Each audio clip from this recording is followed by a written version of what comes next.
Nobody in the operations room that morning could explain why the transponder signal simply stopped. One moment, Flight Ghost 7 was a green diamond blinking steadily across the radar scope at 31,000 feet over the North Arabian Sea. The next moment, nothing. No distress squawk, no mayday call, no debris field reported by any passing vessel. Just a hole in the sky where an aircraft had been, and a silence so total it made the watch officer's coffee go cold before he'd even thought to pick it up. The timestamp read 0447 local. The sea below was ink black, heaving in slow swells under a moonless sky. The duty controller keyed his handset 3 times and received nothing back but static. He looked at his supervisor. His supervisor looked at the board. Then everyone in that room looked at the same empty coordinate, and the unspoken question hung over them like smoke. Who do you send when there is nowhere to send anyone to? The answer, it turned out, had been sitting in a ready room chair at a forward operating base 80 nautical miles to the northwest, eating a cold flatbread and reading a dog-eared copy of Sun Tzu she'd borrowed from the squadron library 4 months ago and never returned. Her flight suit was faded at the elbows. Patch on her left shoulder, a black bird banking hard against a crescent moon, was slightly crooked, the way it always was, because she'd sewn it on herself after the original stitching frayed somewhere over the Hindu Kush. Her name, stenciled on her helmet bag in block letters with a permanent marker that had been running dry, was KOWLCZYK. Major Teodora Kowalczyk, 21 years in uniform, 3 theaters, 1 court of inquiry she didn't start and didn't lose. Call sign Wraith. The men in her squadron called her other things when they thought she couldn't hear. Old Ghost was the polite one. Some said she'd been passed over for lieutenant colonel not once but twice, which was true, and attributed it to temperament, which was not entirely fair, and to a particular incident over the Fergana Valley, which was complicated. She'd stopped correcting the record years ago. Corrections required energy better spent on pre-flight checks and fuel calculations, and the kind of quiet, methodical thinking that keeps a pilot alive when the aircraft decides to stop cooperating at altitude. She had been scheduled for a routine maritime patrol that morning. 4 hours out, 4 hours back, nothing to look at but water and the occasional container ship. She had not been scheduled to become the last known voice in contact with a ghost aircraft. She had not been scheduled to fly into the edge of a geopolitical crisis that 3 governments would spend 18 months trying to officially deny. But the phone on the wall of the ready room rang at 04:53, and Major Teodora Kowalczyk set down her flatbread and her Sun Tzu, and she answered it. The FA-18F she was assigned that morning was tail number 412, a Block II Super Hornet with a repainted radome that always looked slightly too white against the gray of the fuselage, like a bandage that hadn't quite matched the skin tone. The airframe had 3,400 flight hours on it, more than half of them combat logged, and it had the feel of a veteran aircraft, a little stiff on the left aileron in cold air, a fuel flow indicator that read 2% high in the left wing tank, a cockpit smell of old hydraulic fluid, and whatever the last pilot had eaten for lunch. Kowalczyk knew all of this. She had flown 411 times before and maintained her own handwritten notes on its quirks in a small green notebook she kept in her left knee pocket. She walked the plane in the dark, her flashlight sweeping the undercarriage with the deliberate patience of someone who had learned at cost that the tarmac never lies but the maintenance log sometimes does. The ordnance crew had hung a pair of AIM-120s on the wingtip stations, which was standard, and a centerline fuel tank that added range but cost her 12 knots in max sprint speed, which she noted and accepted. The night air smelled of salt and aviation kerosene and the particular mineral odor of a desert coastline at pre-dawn. The stars overhead were extraordinary, the kind of dense and undiluted canopy you only see from military airfields far from city light, and she paused once for just a second, tilting her head back, not to admire them, to orient herself by them the way she always had, even now that the aircraft had 4 independent GPS systems and a moving map display the size of a dinner plate. Her wingman that morning was Lieutenant Pavel Grubik, 26 years old, 18 months out of Meridian, still flying with the slightly aggressive angle of attack that young pilots develop when they want to prove something and haven't yet learned that proving is for peacetime. He was strapping in when she crossed to his jet and rapped twice on the canopy rail. He looked down. She held up 2 fingers, then pointed to her own oxygen connector. He checked his. It wasn't fully seated. He fixed it without a word, and she moved on, and he spent the rest of that morning trying to decide whether she'd saved his life or simply noticed a detail he'd have caught himself. He never quite resolved the question. Ground control cleared them at 0514, and Ghost 7's last known position bore 273 degrees at 812 nautical miles. The math was simple and brutal. They would reach the search area at bingo fuel, maybe a hair past it, with no divert field within reach. Any commander following standard risk protocol would have turned them around. Kowalczyk knew this. She had already calculated it 3 times by hand on the inside cover of the Sun Tzu. She pushed the throttles past military power, and the twin GE engines lit the darkness behind her like small stars. The first hour of the transit was clean and silent, the way long overwater flights tend to be before the world asserts itself. The Super Hornet climbed to 33,000 feet and settled into a cruise that felt almost peaceful if you ignored the numbers scrolling on the fuel gauge and the emptiness on the tactical display where friendly coverage should have been and wasn't. Kowalczyk had her oxygen mask sealed and her visor down against the early sun now cracking the eastern horizon at her 7 o'clock, painting the cockpit interior in a deep amber that made the instruments look like they were made of something warmer than aluminum and glass. She had a habit on long transits of counting, not seconds or miles but variables. Things known, things assumed, things unknown. It was a framework she'd learned not from any syllabus but from a WSO named Barbo she'd flown with in her second deployment, a quiet man from Manitoba who'd had the rare gift of being genuinely useful at altitude. He had been killed in a ramp strike in the Gulf of Oman in 2011, and she had delivered his personal effects to his mother in a rental car outside Winnipeg in February in 3 feet of snow, and the woman had made her tea and asked no questions and wept very softly into a dish towel, and Kowalczyk had driven back to the airport thinking about variables. Things known, things assumed, things unknown. What she knew at 0600 hours, Ghost 7 had been a maritime surveillance aircraft, a P-8A Poseidon from the Naval Air Station at Sigonella with a crew of 9. It had been operating under an intelligence collection tasking she had no clearance to know the specifics of, which was fine because specifics weren't what she needed right now. What she needed was its last telemetry vector, which she had, and the drift modeling for an aircraft-sized debris field in a 3-knot current, which she had run in her head using the oceanography brief from 2 days ago that she'd read once and retained completely, because that was one of the things she did.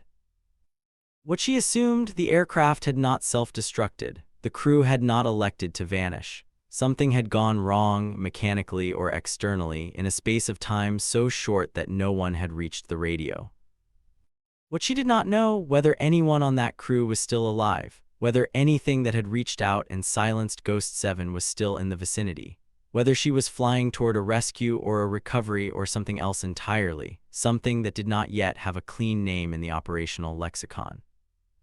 Grubik checked in on the aux frequency. Wraith Anvil, you want me on your left or right? Left, she said, don't crowd me. Copy left, a pause, this is a long way to go for nothing. She didn't answer him, she was counting. The search area was a rough octagon drawn on her moving map in dashed yellow lines, updated by fleet operations 20 minutes into the flight when new satellite pass data came in and shifted the probability zone 12 miles south-southwest. Kowalczyk had adjusted her course before the update was officially transmitted to her, which the controller noted in the log and later described to investigators as either prescient or lucky, depending on which report you read. The sea beneath them, at low altitude, was a palette of dark greens and deep navy, the surface texture visible now as low morning light raked across it at a shallow angle. She descended through 8,000 feet and felt the aircraft begin to talk differently in the thicker air, the left aileron doing its usual stiff thing, the whole airframe developing a personality that was different from the clean abstraction of altitude. She liked this. She had always preferred the lower altitudes, where physics became tactile and the relationship between pilot and machine was less theoretical.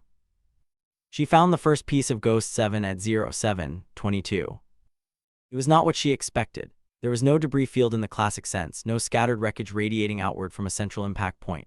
What she found instead was a single-life raft, orange inflated standard Navy issue, drifting alone on a glassy patch of sea between 2 slow swells. No one was in it, but it had been deployed, which meant someone had been alive and thinking when they deployed it. That distinction mattered enormously.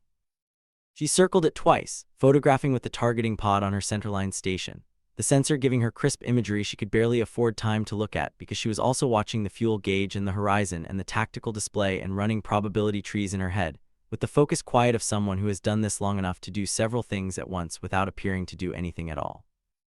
Anvil Wraith, I have a deployed raft at coordinates Bravo 79er. No personnel observed, no debris, transmitting imagery now. Copy Wraith, Grubik's voice was tighter now. That thing looks intact. It is intact. So they weren't in it when it went down. No, they weren't. Another silence. The raft turned slowly in a current, its orange a gaudy and defiant color against all that blue-gray water. Kowalczyk stared at it, committing its drift direction to memory, and felt the particular feeling she had learned to recognize over 2 decades. Not dread, not excitement, but the quiet, clarifying weight of a situation that has decided to be serious. She keyed the fleet frequency. Hammer control Wraith, I have a survivor indicator at the following position. You need to wake up anyone who is still asleep. The Fleet Operations Center at Bahrain had been awake since 0449, but it had been awake in the way that institutions are awake when they do not yet understand what they are awake for: alert, busy, moving paper, doing the procedural things that bureaucracies do when confronted with ambiguity. The moment Kowalczyk's transmission came through, the quality of wakefulness changed.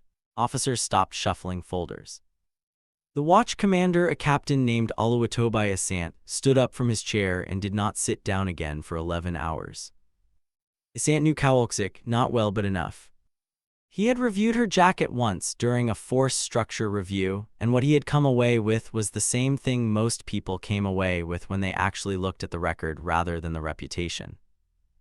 The woman was extraordinary, and the Air Wing had managed her the way organizations sometimes manage extraordinary people who don't perform their extraordinariness in visible, promotable ways, by placing her in roles where she could not embarrass anyone by being wrong and could not threaten anyone by being right. He picked up the secure handset. Wraith, this is Hammer Actual. Confirm your fuel state and intended search pattern. She gave him both. The fuel state made him close his eyes briefly. The search pattern she described was not standard. It was not any pattern he recognized from the SAR manuals. It was something she had clearly designed herself in her head based on the raft's drift and the current data and some calculus he could not quite follow but had the feeling she had performed correctly. Wraith, Hammer Actual, SAR helicopter is 40 minutes out from the bunker hill. Can you hold? Negative, not at current fuel. I can give you 22 minutes, then I have to climb and transmit a beacon and start swimming home. The way she said it, flat, dry, the kind of humor that isn't quite humor, made Asante's lip twitch despite himself. He looked at the plot on his screen, the raft position, the helicopter's vector, the asset he had in the search zone, which was one slightly coffee-deprived major in a jet that was slowly becoming a glider. Copy 22 minutes, find me something good, Wraith. That's the plan, Hammer. She dropped to 1,500 feet and began the pattern. What she found over the next 19 minutes was not one thing but several, and each one told a piece of a story that she was assembling in real time with the methodical attention of someone building a clock from scattered parts. The second raft was 3.5 miles northeast of the first, which told her the crew had split their egress, which told her the aircraft had not gone down in a single catastrophic event but had given the crew time, or at least some of the crew time. A survival radio signal, weak and intermittent, pulsed from a position between the two rafts, which told her someone was conscious and operating equipment, which narrowed the survivor probability from theoretical to near certain. The fourth piece was the hardest to process. It was a section of fuselage skin, maybe 4 feet by 6, floating low in the water, still wearing its gray paint and the partial stencil of a bureau number she recognized. The P-8 that had flown that night had not simply malfunctioned. The structural damage she was looking at, even from 1,500 feet, was not consistent with a bird strike or a decompression event, or any of the comfortable mechanical explanations. Something had intersected with Ghost 7 at high energy. The torn metal edges told you that, if you knew how to read torn metal, and Kowalczyk had been reading it for long enough. She did not transmit her assessment immediately. She flew past the debris piece twice more, the targeting pod recording, her face behind the oxygen mask unreadable. Then she climbed to 5,000 feet, shifted to the secure fleet frequency, and said quietly and precisely 9 words that would trigger a cascade of decisions at 3 different fleet commands, and eventually reach 2 national security councils before the sun was fully up. Hammer Actual, Wraith, Ghost 7 was hit. This is a shoot-down. The silence on the frequency lasted 4 seconds. She counted them. Then Asante's voice, stripped of everything except professionalism. Wraith, confirm your assessment. Confirmed, transmitting imagery on Alpha Channel. You'll want to scramble everything you have. Another silence, shorter this time. When Asante came back, his voice had taken on the particular quality of a man who has just understood that the world has changed. Wraith, the survivors, can you localize? I have a signal bearing northwest quadrant of the search zone, but Hammer, you need to know whatever did this may still be in the area. I am currently the only fixed-wing asset within reaction range. She said the last sentence not as a complaint and not as a boast. She said it the way an engineer states a load-bearing calculation. Here is the fact, here is what it means, here is what we do with it.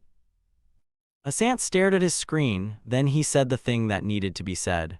Wraith, you are weapons free, defensive only, protect the survivors. She was already turning toward the signal bearing when he said it. The signal was coming from a man named Petty Officer 2nd Class Darius Okafor, who had deployed his personal survival radio 47 minutes after entering the water and had been operating it in 15-second bursts ever since to conserve the battery, which was exactly what the training said to do, and Okafor was, by all subsequent accounts, an exceptionally well-trained sailor who had spent much of those 47 minutes keeping 2 of his crewmates alive through a combination of physical support and an uninterrupted monologue about a fishing trip he had taken as a boy in Cross River State that he later said he told them purely to keep them awake, but which a flight surgeon who interviewed him afterwards said was one of the most effective improvised psychological interventions he had heard documented in a survival scenario. Kowalczyk didn't know any of this yet. What she had was a bearing and a signal strength and the knowledge that every minute she spent low was a minute the fuel gauge moved toward a number she didn't want to reach. She pushed the nose down to 800 feet, which was uncomfortable in the current visibility in sea state, and she widened her search legs by a half-mile because the signal was bouncing off the wave faces and the bearing was intermittently unreliable, and she found the group exactly where the drift math said they would be if they'd been in the water since approximately 0450, which confirmed her timeline. 3 orange survival suits among the swells, 3 people. She could see them from altitude only because of the suits, and because one of them was waving both arms in the universal and desperate language of survival, and she rocked her wings twice in the universal and equally desperate language of I see you. She then did something that was not in the SAR manual. She descended to 400 feet, which was below the floor for single-seat supersonic aircraft in Sea State 3, and flew a slow, deliberate orbit around the 3 survivors at a bank angle that kept them in her visual scan at all times, throttle back to minimum clean speed, aircraft on the ragged edge of comfortable. Because she had decided that no one who had survived being shot down over the Arabian Sea in the dark was going to sink in the next 31 minutes while she was still overhead with fuel in the tanks. Grubik, watching from altitude, said nothing for a long moment. Then quietly, Wraith, that's below the deck. I know, she said. You could lose it in a wave contact. I know. Another silence. She kept orbiting. The survivors kept their faces up. You're not going to leave them, he said. It was not a question. No, she said, I'm not. The helicopter arrived at 0804, which was 6 minutes before Kowalczyk's fuel state would have forced her to break off and climb to transmit altitude. She watched the HH-60 from above with the focused attention of a person who has just realized how close the margin was, and is processing that information in a way that looks, to an outside observer, like calm. The rescue swimmer went in on the first drop. 2 of the 3 survivors were recovered in under 8 minutes. The third, Okafor, still transmitting on his survival radio even as the rescue basket descended toward him, was the last out, and he reportedly paused before boarding the basket to look up at the circling jet and raise one hand. She rocked the wings again.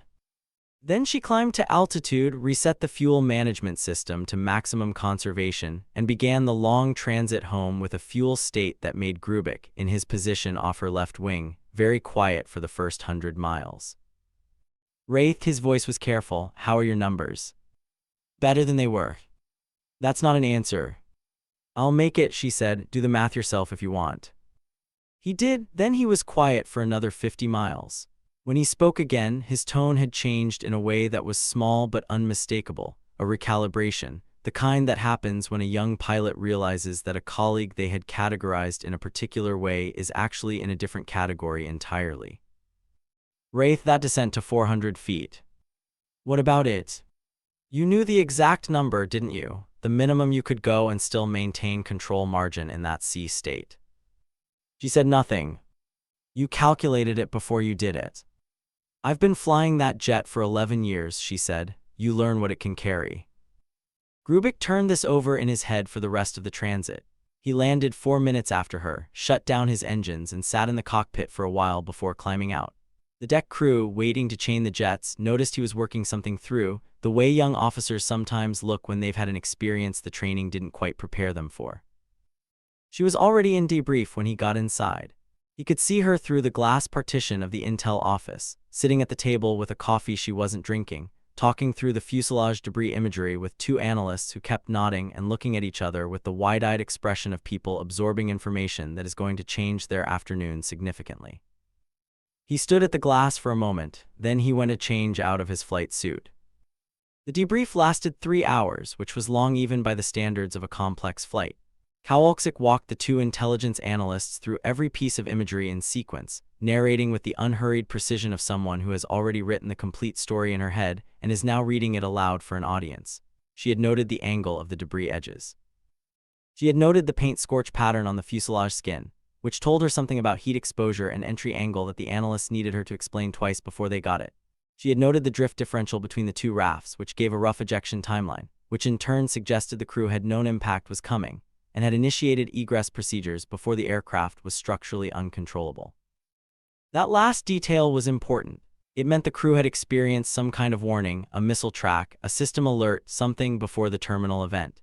It meant there was a sequence, and sequences could be reconstructed, and reconstructed sequences had implications for where the missile had come from and who had fired it and why. She set her coffee down and looked at the lead analyst, a young civilian named Marchetti who wore rectangular glasses and had the slightly caffeinated intensity of someone who had come to the government from an academic background and still found classified material genuinely exciting rather than merely routine. The scorch angle, Kowalczyk said, it's consistent with an infrared-guided weapon fired from below and behind, probably a man-portable system. The kill chain on that requires a waterborne platform within approximately 4 nautical miles of the intercept point. Marchetti was writing quickly. We'll need to correlate with any AIS contacts in the area. There were none on the commercial AIS layer at the time of loss. That's in the operations log. Right, but a non-broadcasting platform would have been within radar coverage of 2 surveillance assets and a destroyer. The ship tracks for the period are in the system. You'll need to look at the radar sidelobe data from the Momsen, not the primary sweep. She paused. It'll be there. Look at the 43-minute window before the loss. Marchetti stared at her. How do you? Because it's the only geometry that works, she said, and because I've seen it before. She didn't say where. She picked up the coffee, finally drank it, and waited for them to understand what they were looking at. Momsen's radar data confirmed it within 4 hours. There had been a contact small-low, moving at approximately 13 knots on a heading that placed it within 3.8 nautical miles of Ghost 7's last known position at the time of the loss. The contact had appeared on the sidelobe data, which was not the data anyone routinely reviewed because sidelobe processing required an additional computational step that was theoretically automated and practically ignored. A small vessel. No AIS. No IFF squawk, gone from the radar plot by 0510. Fleet operations briefed the finding up the chain with the careful hedge-everything language that flag officers use when they are presenting information that could start something. The words attributed and likely and consistent with appeared many times. The single piece of analysis that did not hedge was Major Kowalczyk's on-scene assessment, which had been transmitted at 0721 and said, "This is a shoot-down." 4 words, no hedging. By noon, that assessment was sitting in front of 3 separate national security staff officers in 2 countries. By 1430, there were follow-on assets tasked to the search area with a new primary objective. By 1700, a diplomatic channel had been activated that Kowalczyk would never be informed of, because the event she had identified and correctly characterized had become, in the terminology of these things, a matter at a level above her clearance. What she was informed of, at 1645, as she was writing her own after-action report in longhand at the debriefing table, was that all 3 recovered survivors were in stable condition aboard the Bunker Hill. That Petty Officer Acaffer had required no medical treatment beyond rehydration. That the 2 other survivors, a lieutenant commander and a petty officer first class, had hypothermia and 1 fractured wrist between them. 9 crew, 3 survivors, 6 unaccounted for. She set her pen down and looked at the bulkhead for a while. Then she picked up the pen and kept writing because the report would be read by people who needed to understand exactly what had happened out there, and the only way they would understand it was if she wrote it with the same accuracy she brought to everything else, even the parts that were hard. Especially the parts that were hard. The after-action report filed by Major Teodor Kowalczyk ran to 31 pages, not counting the appendices. It was dense, technical, and written with an unusual absence of passive voice, which made it read, in the words of one flag-level officer who reviewed it, like something between a technical monograph and a legal brief, which was not the standard format but was, he acknowledged, exactly what the situation required. Every calculation she had performed in the air was reproduced in the appendices, with the inputs and the methodology and the conclusions, so that any reader with the background to check the math could do so, and every reader who had done so had reached the same conclusions she had. The report's formal classification precluded its distribution to anyone outside the operational chain, which meant it went to the air wing, to fleet operations, to the appropriate intelligence commands, and to a small office in the Pentagon whose name she didn't know, and whose acknowledgement of receipt was a single line in an automated system that just said received with thanks. That was fine. She had not written it to be read in the way that people write reports in the hope of being read. She had written it because a complete, accurate account of what had happened needed to exist somewhere in permanent form so that the people who came after would understand what had been done and how.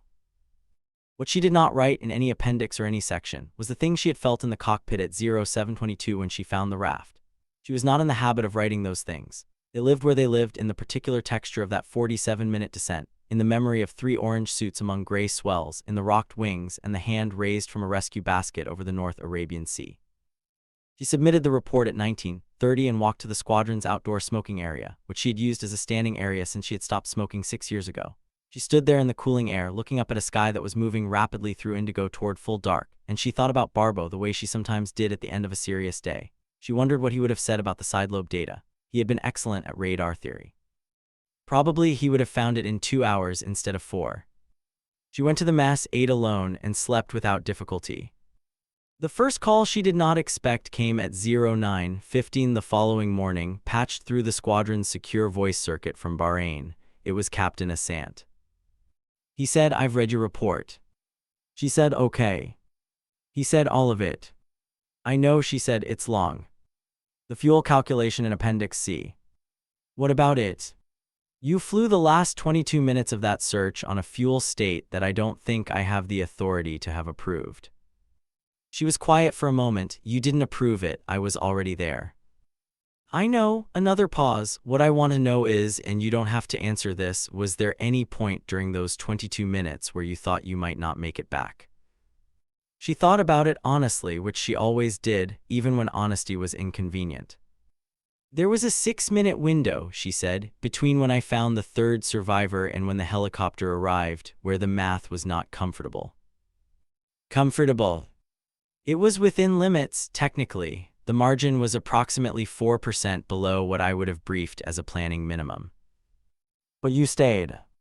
"I had 3 people in the water and no one else overhead."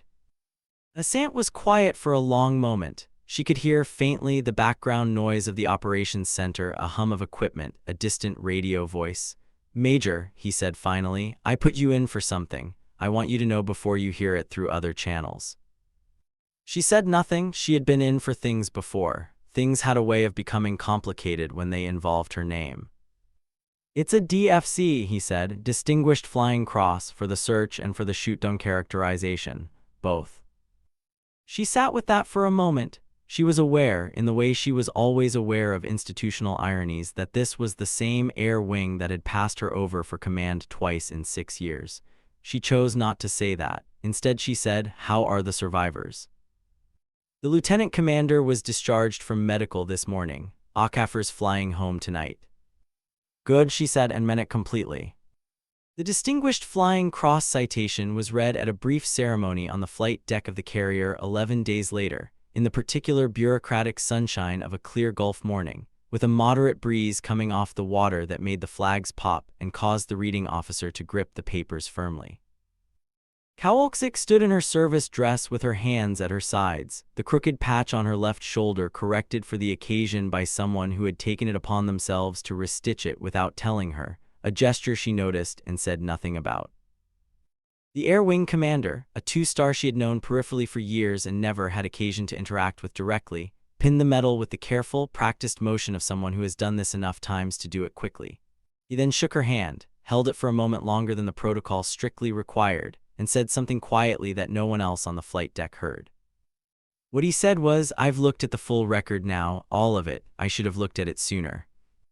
She met his eyes. He was a big man who carried his rank with the comfortable ease of someone who had never seriously questioned whether he belonged in it, and she recognized that quality because it was one she had never had the luxury of. She said, "Thank you for the ceremony, Admiral." He nodded, stepped back. The ceremony moved on to other matters. Grubik was standing in the second row and she saw him when she turned from the podium. He had the expression of a young officer who is revising something, a category, an assumption, a way of seeing a thing, and finding that the revision is not comfortable but is necessary. She gave him the smallest nod. He returned it. The ceremony lasted another 12 minutes. She stood through the rest of it in the bright morning, with the Gulf of Oman visible beyond the ship's bow and the sky overhead the particular empty blue of deep water reflected upward, and she thought of Barbo again briefly, and then she stopped thinking about anything in particular and just stood in the sun. The 6 crew members who did not survive were found over the following 9 days, recovered by a combination of surface assets and search aircraft operating on updated drift models that were refined using Kowalczyk's original probability calculations as a baseline. The findings were not public. The families were notified through channels that moved with a slowness that seemed impossible to endure, and was nonetheless endured. She wrote letters to each of the 6 families. This was not required of her and was not expected. She had never met any of the 6 crew members and had not been assigned to their unit. She wrote the letters anyway, one at a time, in the evenings over the course of a week, on plain writing paper she'd bought at the Naval Exchange. Each letter described what she had observed from the air, the life raft deployed, the deliberate survival actions, the evidence that the crew had responded with professionalism and courage in their final minutes. She did not use the word heroic, which she had always found to be a word that people applied to things they didn't want to look at directly. She used words like deliberate and skilled and prepared.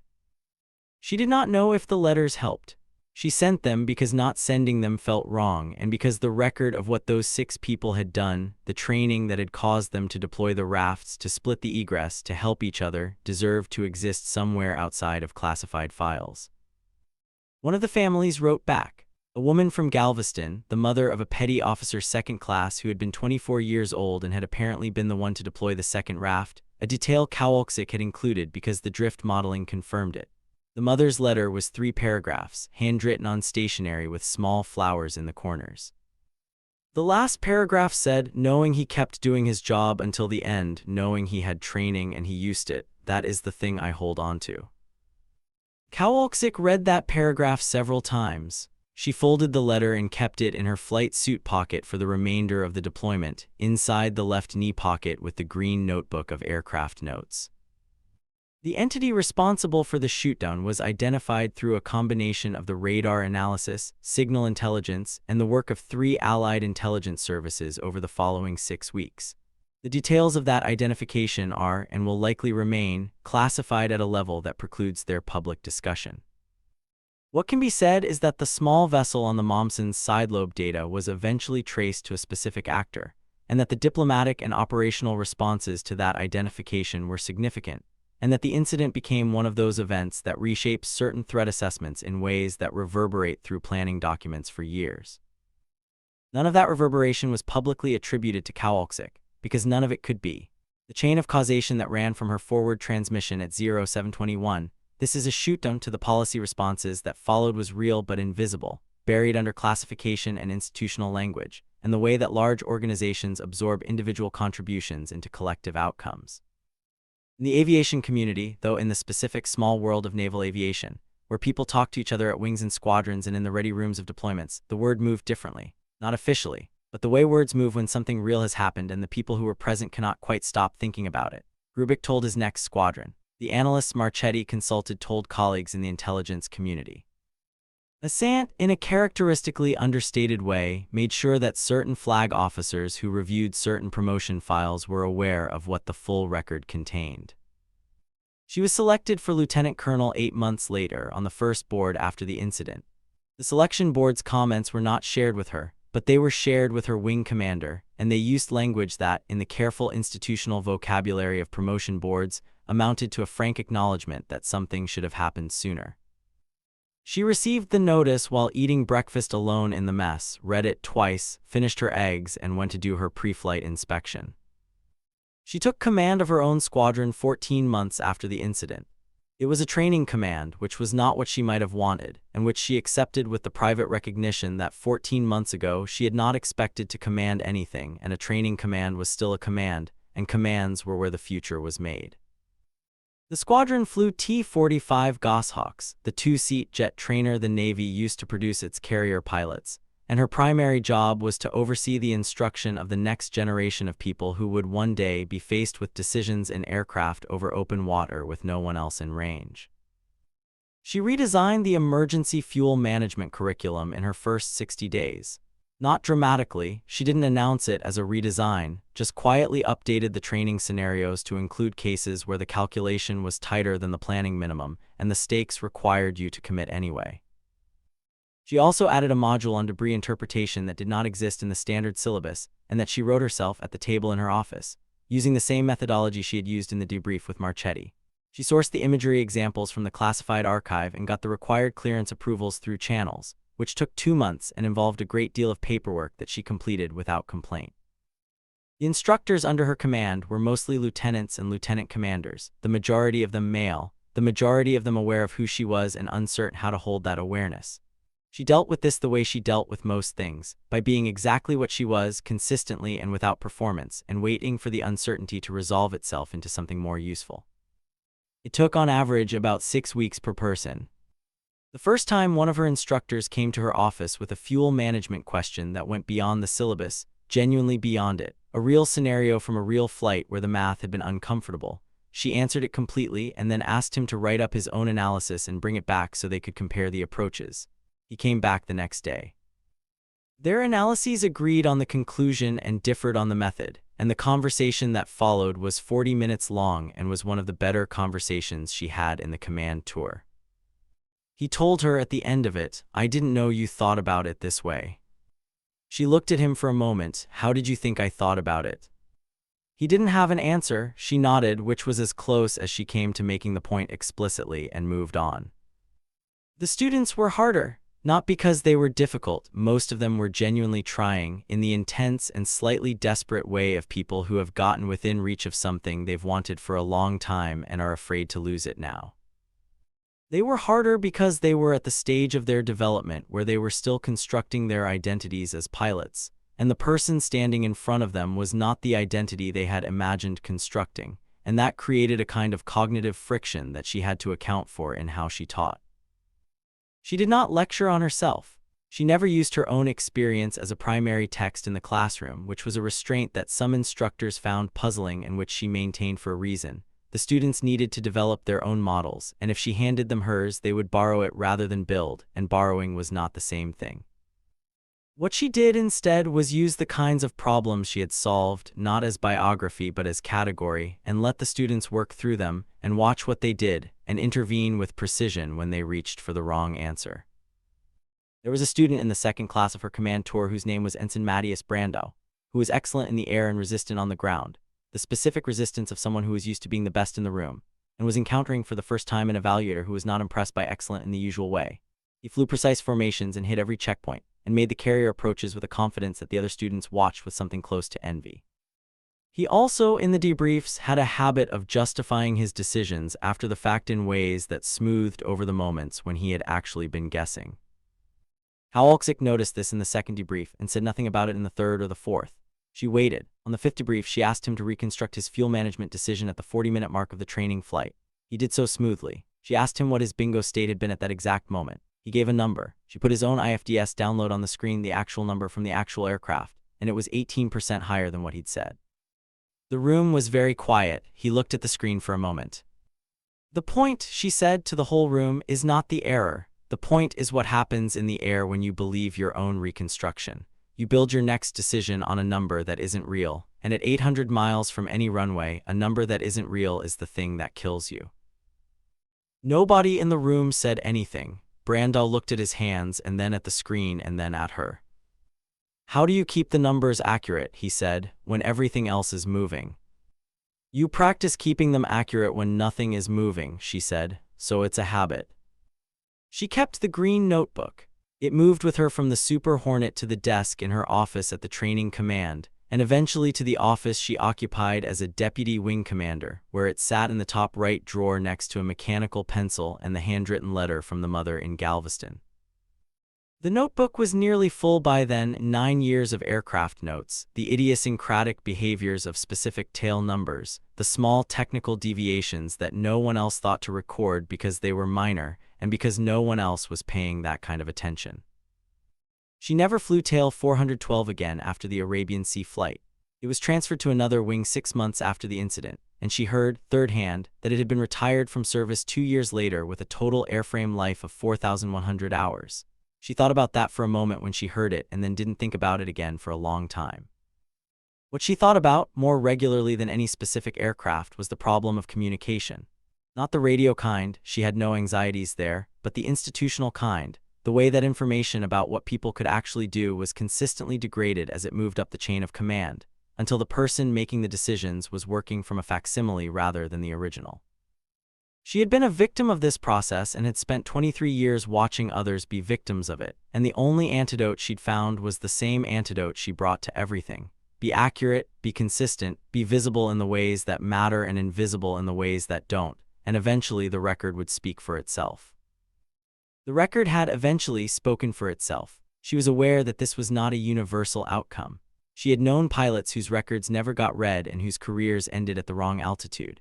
She held that knowledge carefully as a kind of ballast so that her own elevation didn't become the thing she was working toward, but rather a platform for work that was larger than elevation. The training command produced 63 carrier-qualified pilots during her tenure. Of those, 41 were still flying when she retired. 4 of them later commanded squadrons of their own.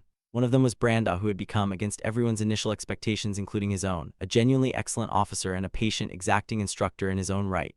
He sent her a brief message when she retired that said only, "I kept the numbers accurate." She replied with 2 words, "Good habit."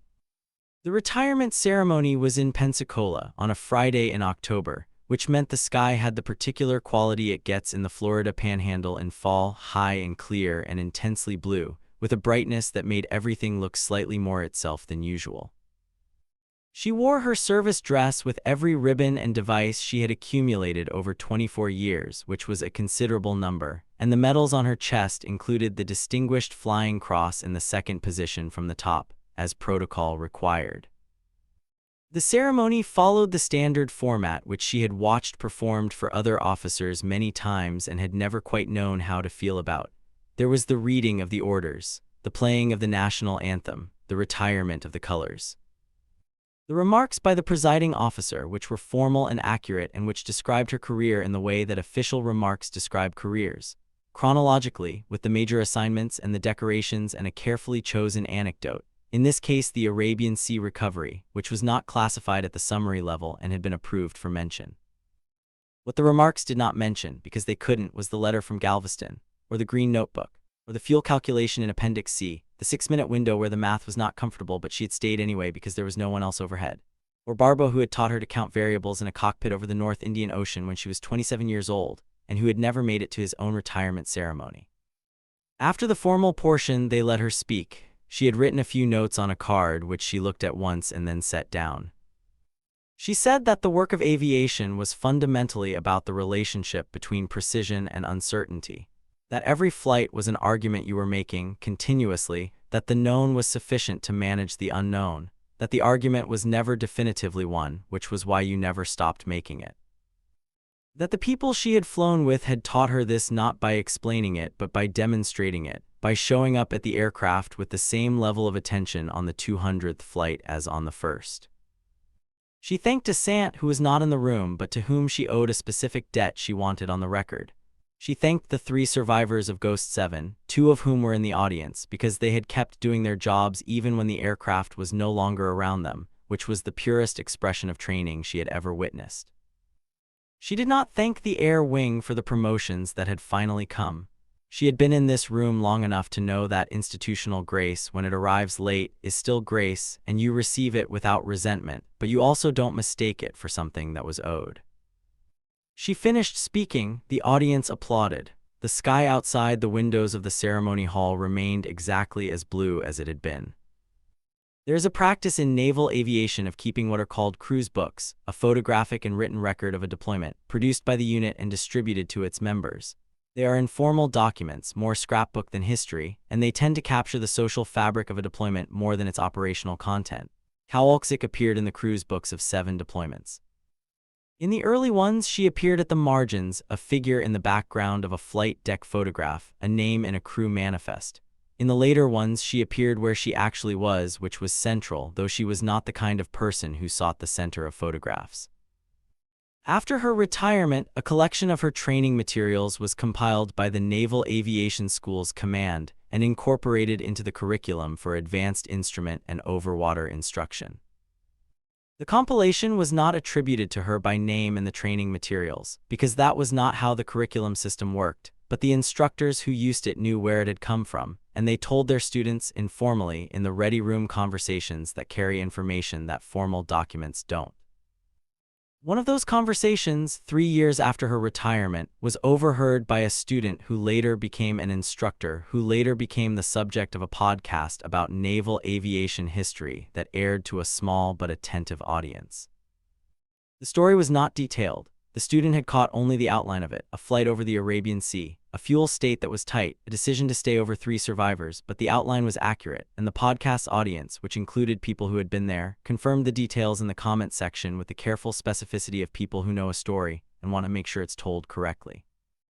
None of this constituted fame. None of it was the kind of recognition that resolves into a biography or a documentary or a name on a building.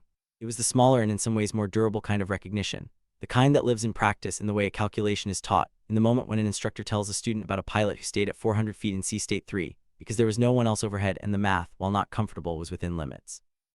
Kowalczyk, who was by this point living in a house outside of Pensacola with a vegetable garden that required the same kind of patient, methodical attention she had given to everything else, was not aware of the podcast. She had not been tracking what was said about her. She was tracking the weather patterns that affected her growing season and the fuel prices that affected the small civilian aircraft she was now flying for pleasure, and the technical manuals for the Cirrus SR-22 she had purchased, which had its own quirks, less interesting than 412's but present nonetheless. She had started a new notebook. The 3 survivors of Ghost 7 maintained contact with each other in the loose, intermittent way of people who have shared something extreme and emerged from it into normal lives that can never quite be fully explained by reference to the normal. Achafer was teaching at the Navy's survival school in Pensacola, which was how he had ended up in the same city as Kowalczyk without either of them initially knowing it.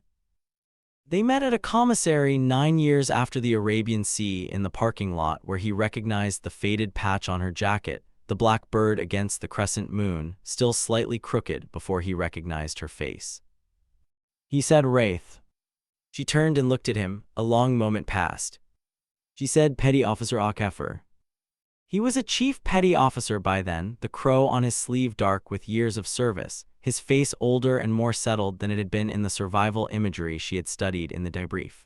He looked at her with the direct, serious attention of someone who has a great deal to say and is uncertain where to start. He started with, "I counted your passes while I was in the water." "How many?" she said.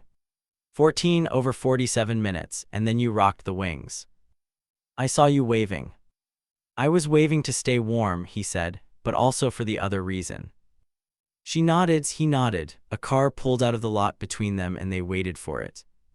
He said, "I've told the story a lot in the school when we talk about survival psychology, about what it means to know that someone is overhead." She said nothing. "I always describe the wings, the rocking, because the people I'm teaching are going to be in the water someday, some of them, and I want them to know that it can happen that way, that someone can find you when it doesn't look findable." She looked at him for a long moment. He was looking at her with the expression she had seen before, the expression that happened when people who had been through something serious encountered the person on the other end of it and found the distance between them smaller than expected. She said, "You kept the radio running, that's how I found you." "The training," he said. "Yes," she said, "the training." They stood in the parking lot in the October sunshine for another moment. Then she said she had to get her groceries cold, and he said he had a class in the afternoon, and they exchanged the small practical information of people who now lived in the same city and would likely see each other again. As he walked away, he turned once. "Wraith," he said, "thank you." She lifted one hand briefly and went to her car. The sky over Pensacola in October does something specific in the late afternoon. The light comes in at a low angle from the southwest, across the Gulf, and it catches the bottom of the clouds, the scattered cumulus that build over the warm water and drift inland, and turns them amber and rose from underneath, while the tops stay white and the blue above them deepens toward indigo. It is the kind of sky that pilots know and civilians sometimes stop on sidewalks to look at. It is the kind of sky that means different things depending on where you are in your relationship to it. Kowalczyk drove home from the commissary in the late afternoon light with the groceries in the back and the radio off, because she preferred the sound of the road. She took the long way, the route that went past the perimeter of the NAS and along the approach path for Runway 7, where you could, if you timed it right, see the T-45s coming in for the field carrier landing practice. The student pilots running the pattern in the low golden light, establishing their glide paths, making the calculations that they had been taught to make, arguing continuously with the known and the unknown. She pulled over once and watched 3 circuits. The first aircraft was a little high on the approach and corrected early, which was the right instinct. The second was exactly where it should be, all the way down, steady and precise, a nice piece of flying. The third was a student she didn't recognize, and the approach was slightly low initially, which tightened and then steadied, and then the aircraft crossed the threshold right on numbers. She watched them taxi clear. Then she sat in the car for a moment with her hands on the wheel, looking at the sky that was now fully amber, the blue nearly gone, and she thought briefly, without drama, about all the hours she had spent in that element, all the specific calculations, all the exact fuel states. All the moments where the math was tight and the decision was clear, and she had made it, each time, with the quiet certainty of someone who has done the preparation and trusts what the preparation is worth. 24 years, more than 8,000 flight hours, the Gulf of Oman at 400 feet in Sea State 3. The wings rocked twice above 3 orange suits in gray water. She put the car in drive. What remains of a career like hers is not the official record, though the official record is real, and the citations are accurate, and the papers are filed in the archives where they will be retrievable for as long as the archives endure. What remains is something more distributed and less legible than a file. It is in the curriculum she revised and the graduates who fly from it. It is in Akafer's classroom, in the way he describes the wings rocking, in the understanding he plants in students who will be alone in the water someday and need to know that search is possible even when it doesn't look possible. It is in the conversation Brandau carries into his own debriefs, the pause before the IFDS download, the question, what was the actual number? It is in the notebook, a new one now, spiral-bound, olive green, with Cirrus SR-22 written on the cover in permanent marker over KOWALCZYK in block letters, which she keeps in the left pocket of whatever jacket she is wearing, because that is where it has always gone, and the habit is older now than most of the people she teaches. It is in the quality of a certain kind of attention, the kind that sees the debris angle and reads the heat scorch and calculates the drift, the kind that stays at 400 feet when the math is uncomfortable because the 3 people below you are still in the water and there is no one else overhead, and you have done the preparation and you trust what the preparation is worth. Institutions do not always know how to hold this kind of thing. They know how to hold records and citations in the language of promotion boards. The other kind of knowing, the transmission from one person to another of what it actually means to be in the air when it matters, moves through different channels. Ready room conversations, letters on plain writing paper, the way a wing is rocked above a rescue basket. The way a call sign becomes, over time and without anyone deciding it, a kind of shorthand for a quality that the lexicon has difficulty naming directly.